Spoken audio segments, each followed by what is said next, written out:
وَإِن طَائِفَتَانِ مِنَ الْمُؤْمِنِينَ اقْتَتَلُوا فَأَصْلِحُوا بَيْنَهُمَا، اگر تمہارے دو مومن جماعتیں آپس میں لڑ پڑے فَأَصْلِحُوا بَيْنَهُمَا، ان کی صلح کرا دو، ان کی صلح کرا دو۔ السلام علیکم ورحمۃ اللہ وبرکاتہ۔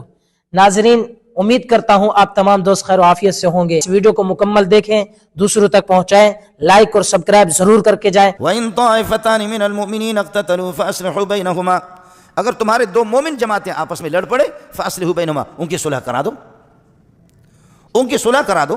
فَإِن بَغَتْ إِحْدَاهُمَا عَلَى الْأُخْرَى، فَإِن بَغَتْ إِحْدَاهُمَا عَلَى الْأُخْرَى، پھر بھی اگر صلح نہیں، پھر بھی ایک جماعت دوسرے پر چڑھائی کرتی ہے، زیادتی اس کی طرف سے، تم باقی مسلمان دو گروپ ہوں گے آپس میں لڑنے والے، تیسرا گروپ مسلمانوں کے تم لوگ دیکھو کہ یہ دو گروپ آپس میں لڑ رہے ہیں، زیادتی کس کی ہے؟ فَإِن بَغَتْ إِحْدَاهُمَا عَلَى الْأُخْرَى فَقَاتِلُوا الَّتِي تَبْغِي حَتَّى تَفِيءَ إِلَىٰ أَمْرِ اللَّهِ، اگر ایک گروپ زیادتی کرے اور تیسرا گروپ مسلمانوں کے تم سمجھ رہے ہو کہ زیادتی ان کی ہے، تو فَقَاتِلُوا الَّتِي تَبْغِي، وہ جماعت جس کی طرف سے زیادتی ہے ان سے لڑو کہ بدبختو زیادتی تمہاری ہے، ان سے اس وقت تک لڑو، ان کا دماغ درست کرو، حتیٰ تفیء الی امر اللہ، یہاں تک کہ اللہ کے حکم کی طرف لوٹ کر کے آ جائے۔ فَإِن فَاءَتْ فَأَصْلِحُوا بَيْنَهُمَا، اگر ان کو اپنی زیادتی کا کہ ہم زیادتی کر رہے ہیں ان کو علم ہو جائے اور وہ اپنی زیادتی سے اور اپنی بدماشیوں سے اور اپنے اللہ کا بھلا کرے اس ظلم سے پیچھے اگر ہٹ جائیں تو فَأَصْلِحُوا بَيْنَهُمَا بِالْعَدْلِ، تو عدل کے ساتھ ان میں صلح کرا دو، وَأَقْسِطُوا، انصاف سے کام لے لو، إِنَّ اللَّهَ يُحِبُّ الْمُقْسِطِينَ، اللہ تعالیٰ انصاف کاروں کو پسند کرتا ہے۔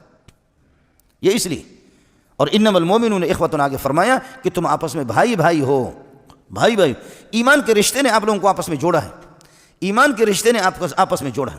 اس لیے گزارش یہ ہے کہ کمی بیشی بھی ہوگی، اس سلسلے میں ہم لوگوں سے زیادتیاں بھی ہوتی ہیں، لیکن یہ کہ درگزر کریں۔ وَإِن طَائِفَتَانِ مِنَ الْمُؤْمِنِينَ اقْتَتَلُوا فَأَصْلِحُوا بَيْنَهُمَا وَإِن طَائِفَتَانِ مِنَ الْمُؤْمِنِينَ اقْتَتَلُوا فَأَصْلِحُوا بَيْنَهُمَا، اگر مومن آپس میں لڑ پڑے، آپس میں لڑ پڑے تو پھر دو صحابی آپس میں لڑ پڑے، مہاجری اور انصار، تو مہاجری نے لات مارا انصاری کو، انصار نے آواز دی یا للانصار، یا للانصار، اے انصاریو جمع ہو جاؤ، جو مہاجر مکے سے ہجرت کر کے آئے، جن کا ٹھکانہ بھی نہیں تھا، گھر بھی نہیں تھا، ہم نے ان کو جگہ دے دی، آج ہمیں لات مار رہے، گھونسے مار رہے ہمیں۔ مہاجرین نے آواز دی یا للمہاجرین، اے مہاجرو کٹھے ہو جاؤ، کٹھے ہو جاؤ۔ نعرہ کیا لگ رہا ہے؟ یا للمہاجرین یا للانصار، اے انصار سارے کٹھے ہو جاؤ، ہم نے مدینہ میں ان کو ٹھکانہ بھی دیا، یہ سب کچھ اپنی پراپرٹی جائیداد ملکیت مکے میں چھوڑ کر کے آگے، ان کا کوئی ٹھکانہ نہیں تھا، ہم نے ان کو ٹھکانہ دیا۔ اور وہاں ایک ٹیٹو خان یہ بھی اپنی ہوا نکال کر کے وہ بھی کہتا ہے، اس کو بھی 28ویں پارے میں قرآن نے کہا یقولون لئن رجعنا الى المدینۃ لیخرجن الاعز منها الاذل، یقولون لئن رجعنا الى المدینۃ لیخرجن الاعز منها الاذل، اگر ہم اس غزوے کے اندر آپس میں ان کا مسئلہ ہوا تھا، لڑائی ہوئی، اگر ہم اس غزوے سے واپس جائیں گے، منافق بھی اس غزوے میں نبی کی پارٹی میں شامل اور بظاہر مسلمان بنے ہوئے، اب اگر لئن رجعنا الى المدینۃ، واپس ہم مدینہ جائیں گے، لیخرجن الاعز منها الاذل، تو عزت مند اور معزز مدینہ کے باشندے وہ ذلیلوں کو نکالیں گے، لہذا بیدار رہو، ابو بکر کون ہوتا ہے، عمر کون ہوتا ہے، عثمان کون ہے، علی کون ہے، یہ سارے کے سارے باہر کے آئے ہوئے مہاجرین ہیں، مکے سے آئی ہوئی ہے۔ لئن رجعنا الی المدینۃ، اگر ہم مدینہ واپس جائیں گے، لیخرجن الاعز، تو عزت والے نکالیں گے۔ بے غیرت کی نشانی ہمیشہ یہ ہوتی ہے اپنے آپ کو عزت مند سمجھتا، منافق کا بچہ بے غیرت کہتے ہیں لیخرجن الاعز منہا، اس مدینے سے عزت مند لوگ ذلیلوں کو نکالیں گے، اور ذلیل ابو بکر، عمر، عثمان، علی کو کہتا ہے۔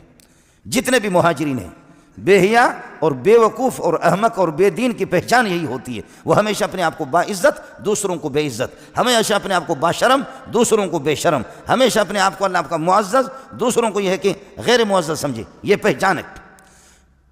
اللہ نے بڑا پیارا جواب دیا، وَلِلَّهِ الْعِزَّةُ وَلِرَسُولِهِ وَلِلْمُؤْمِنِينَ، ارے عزت کے خزانے تو اللہ کے پاس ہے، ان العزت للہ جمیعا، عزت کے خزانے تو اللہ کے پاس ہے، مومن معزز ہوتے ہیں، میں نے اللہ نے ان کو عزت دی ہے، عزت بانٹنے والا تو میں اللہ ہوں، وَلِلَّهِ الْعِزَّةُ وَلِرَسُولِهِ وَلِلْمُؤْمِنِينَ، اللہ رسول معزز، عزت ان کے پاس ہے، ان العزت للہ جمیعا، سورہ یونس کے اندر فرمایا عزت کے کارخانے اللہ کے پاس ہے، وَلِلْمُؤْمِنِينَ، ایمان والوں کو اللہ نے عزت دی ہے، وَلَكِنَّ الْمُنَافِقِينَ لَا يَعْلَمُونَ، لیکن منافق ہے ہی بے وقوف، وہ جانتے بھی نہیں ہے۔ ارے منافق بغیرت، تیرے پاس عزت کہاں سے آ گئی؟ لئن رجعنا إلى المدينة ليخرجن الأعز منها الأذل. یہ اس طریقہ پر ہو جاتا ہے. یہ کلمہ جب انہوں نے کہا کہ جب آپس میں یہ لڑ پڑے تو اس موقع پر پھر رسول پاک صلی اللہ علیہ وسلم کو جب پتہ چلا کہ مہاجر اور انصاری میرے دو شاگرد آپس میں لڑ پڑے، انسان سے کمی کوتاہیاں ہو جاتی ہے، لیکن ایک پکار کر کے کہتا ہے یا المہاجرین، اپنے مہاجرین کو جو مکے سے ہجرت کری، دوسرا کہتا ہے یا الانصار، اے انصار جمع ہو جاؤ. مہاجر کون ہوتے ہیں کہ جو ہمیں پٹائی کرنے والے؟ جواب ذرا سننا. میرے نبی نے فرمایا کلا، اپنا دماغ درست کر دو، خبردار، انہا کلمۃ منتنۃ، یہ بدبودار قسم کا کلمہ ہے جو تمہاری زبانوں سے نکلتا ہے. مہاجریت کوئی پارٹی ہے؟ انصار کوئی پارٹی ہے؟ نہیں. تم سب کو اللہ نے ایمان کے رشتے کے اندر جوڑا ہے. تم سب کو اللہ نے ایمان کے رشتے میں جوڑا ہے. جب اس ایمان کے رشتے میں آپ جڑے ہوئے تو پھر اس کے بعد اس بدبودار قسم کا کلمہ میری تعلیمات کے بعد یہ بدبودار جملہ آپ کے منہ سے کس طرح نکلا؟ کلا انہا کلمۃ منتنۃ. ایمان کا رشتہ ایسا ہے، میں نے عرض کیا کہ سب سے بڑی پارٹیاں اسی سے بنتی ہے. ایمان کا ایسا رشتہ ہے. اور ایمان پھر مومن کیا ہوتا ہے؟ مومن یہ ہوتا ہے، یہ چھت ہے، یہ پلروں کا محتاج ہے. آپ اس چھت کے بھی محتاج ہیں اور آپ اس پلروں کے بھی محتاج ہیں. آپ ان دیواروں کے بھی محتاج ہیں. اگر یہ دیواریں نہ ہوں تو سردیاں آئیں گی، اگر یہ دیواریں نہ ہوں، یہ پلر نہ ہوں تو چھت کس پر قائم رہے گی؟ میرے نبی نے فرمایا المومن للمومن کالبنیان یشد بعضہ بعضا. فرمایا مومن مومن کے لیے اس طرح جیسے کہ ایک تعمیر ہوتی ہے، جیسے کہ پلر چھت کے محتاج، چھت پلروں کے محتاج، چھت دیواروں کے محتاج ہے. یہاں اس دنیا کے اندر مومن کو مومن سے واسطہ پڑتا ہے. مومن مومن کا محتاج ہے، کالا گورے کا محتاج ہے اور گورا کالے کا محتاج ہے. مجھے یاد ہے کہ کراچی میں جب یہ فسادات پھوٹ پڑے کہ یہاں سے نکل جائے پٹھان نکل جائے، تو یہ پٹھان جب نکل گئے تو روٹی پکانے میں روٹی نہیں ملتی تھی. وہ جو تنوروں پر ایک خاص قسم کی ان کی روٹی وہ بناتے ہیں، یہ روٹی بنانا نہیں. اور چائے، وہ جو دوسرے لوگ نہ بلوچ کو چائے بنانا آتا ہے، نہ اللہ آپ کا بھلا کریے کہ کیا ہے کسی اور کو، تو وہ چائے جب پیتے تھے الٹی آتی تھی. یہ اللہ نے ہمیں اس دنیا میں میں اس طرح میں ان کپڑوں کا بھی محتاج ہوں. اگر یہ کپڑے نہ ہو تو مولوی صاحب کیسا اچھا لگے گا؟ کوئی دنیا میں کہتا ہے کہ میں مکمل ہوں، مجھے کسی کی ضرورت نہیں، جھک مارتا ہے. تو ان جوتوں کا بھی محتاج ہے. یہاں سے جوتوں کے بغیر چل کر کے ذرا 2 کلومیٹر یہ پتھریلے زمین پر چل کر کے ذرا تو دکھا دے. شلوار کا محتاج ہوں، کپڑوں کا محتاج ہوں، قمیص کا محتاج ہوں، جوتوں کا محتاج ہوں، لیکن یہ ہے کہ کیا ہے، بھائیوں کا محتاج نہیں. کپڑوں کی ضرورت مجھے پڑتی ہے، جوتوں کی ضرورت پڑتی ہے، اس کے بغیر چل بھی نہیں سکتا. لیکن یہ کہ مسلمانوں کی مجھے ضرورت نہیں پڑے گی، بھائیوں کی ضرورت نہیں پڑے گی. یہ سوائے حماقت کے اور ہے کیا؟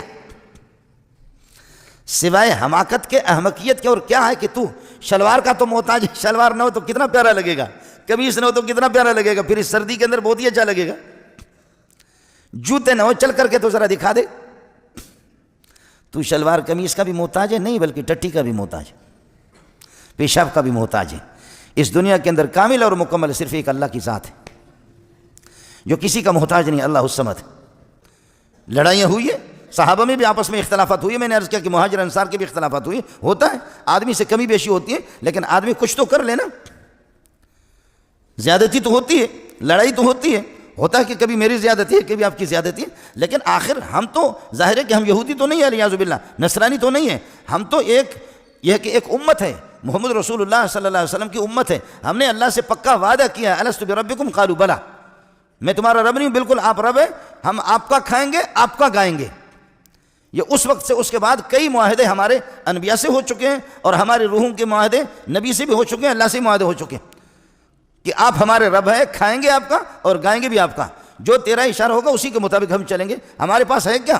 خالق تو ہمارا ہے، پیدا بھی آپ نے کیا ہے، یہ روح، یہ امانت، یہ زندگی، یہ حیات، یہ خوشیاں، یہ غمیاں، یہ سب تیرے دست قدرت میں ہے. تو جو تیرا حکم ہوگا ہم وہی کریں گے. اب اللہ کا حکم ہے، آپ بھی اس وقت دیکھ رہے ہیں کہ ہمارے آپس کے، اللہ آپ کا بھلا کرے، نفرتیں. مجھے یاد ہے سبحان اللہ، یہ 84-85 کے جب یہ لڑائیاں ہوئی، اس لڑائی میں ہم نے زیادتی یہاں تک بھی کی کہ بہت سے مسلمانوں نے قرآن پاک بھی جلائے. اس گھر پہ حملہ کیا اور گیس پائپ لائنیں کاٹ کر کے آگ لگا دی، اور ادھر سے انہوں نے قرآن لایا تو قرآن کو بھی جلائے. ٹالوں کو آگ لگا دی، لکڑی کے ٹالوں کو آگ لگا دی اور اس کے اندر قرآن بھی جلا. مجھے یاد ہے ہمارے حضرت اقدس شیخ الحدیث مولانا سلیم اللہ خان، اللہ غری کے رحمت کر دیں، حضرت اقدس یہ ہے سبحان اللہ، وہ دھاڑے مار مار کر کے روتے رہے کہ ہم اللہ کی بارگاہ میں کس طرح جائیں گے. یہودیوں کے ملک میں ہم نہیں رہ رہے ہیں، نصارہ کے ملک میں ہم نہیں رہ رہے، یہاں یہود و نصارہ نہیں ہے، مسلمان قرآن جلائے۔ اس وجہ سے قرآن نے یہی کہا فَإِن بَغَتْ إِحْدَاهُمَا، مومنین کے دو گروپ اگر آپس میں ان کا اختلاف ہو، وہ لڑ پڑے، آپ کو ان کے ساتھ دینا ہے، جو مظلوم ہے، جو ظالم ہے، ان کے ساتھ آپ نہیں دیں گے۔ یہ اتنی سی فَإِن بَغَتْ إِحْدَاهُمَا عَلَى الْأُخْرَى، اگر ایک زیادتی کر رہی ہے ایک جماعت دوسروں پر، باغی ہے، فَقَاتِلُوا الَّتِي تَبْغِي، جو باغی گروپ ہے ان سے لڑو، حتیٰ تفیء الی امر اللہ، یہاں تک کہ اللہ کے حکم اس کو سمجھا دو کہ ادھر آ ورنہ تمہارے دماغ درست کریں گے۔ باقی مسلمان غیر جانبدار ہو کر کے آپ اللہ کی رضا کے لیے، جب اس قسم کے بدماش ہے مومن، اس لیے میں نے پچھلے بیانوں میں بھی کہا ہے، آپ کو یاد بھی ہوگا پچھلے بیانوں میں بھی کی کہ ہمارے مسلمان ہیں آپس میں، لیکن ظلم و زیادتی کی حد حد حد حد حد۔ پاکستان کا مقدر اس قسم کا ہے، پتہ نہیں اس کو بددعا لگی ہے جب سے یہ ملک بنا ہے، ہیرو خیرو نتھو خیرو حخو بخو اس قسم کے لوگوں کو حکمران بنایا جاتا۔ ٹماٹر کا کلو 400 پہ، 350 پہ، اور وزیر ماشاءاللہ جب ٹیلی ویژن پر آ کر کے اعلان کرتا ہے، اعلان کر کے کہتا ہے 17 روپے میں ٹماٹر۔ یہ 17 میں کہاں ملتا ہے؟ یہ 17 میں کہاں؟ ہمارے بہت ساتھی کل مذاق کر رہے تھے، کہہ رہے تھے کہ اللہ کے لیے بھائی آپ ہمیں ٹماٹر دے دو، ہم انار خرید کر کے آپ کو دیں گے، سیب خرید کر کے آپ کو دے دیں گے، ہمیں کیا کر دو، ہمیں ٹماٹر دے دو۔ ٹماٹر نہیں، روٹی کا نوالا بھی لوگوں کے منہ سے چھینا ہے، اور یہ چمچوں نے ان کے آنکھوں پر اس قسم کے اندھیرے پٹی انہوں نے رکھ دی ہے، ایسی پٹی بھی رکھ دی ہے کہ ان کو بات اگر بتا دوں تو اس پر کہتے کہ آہینی ہاتھوں سے نمٹ لیں گے۔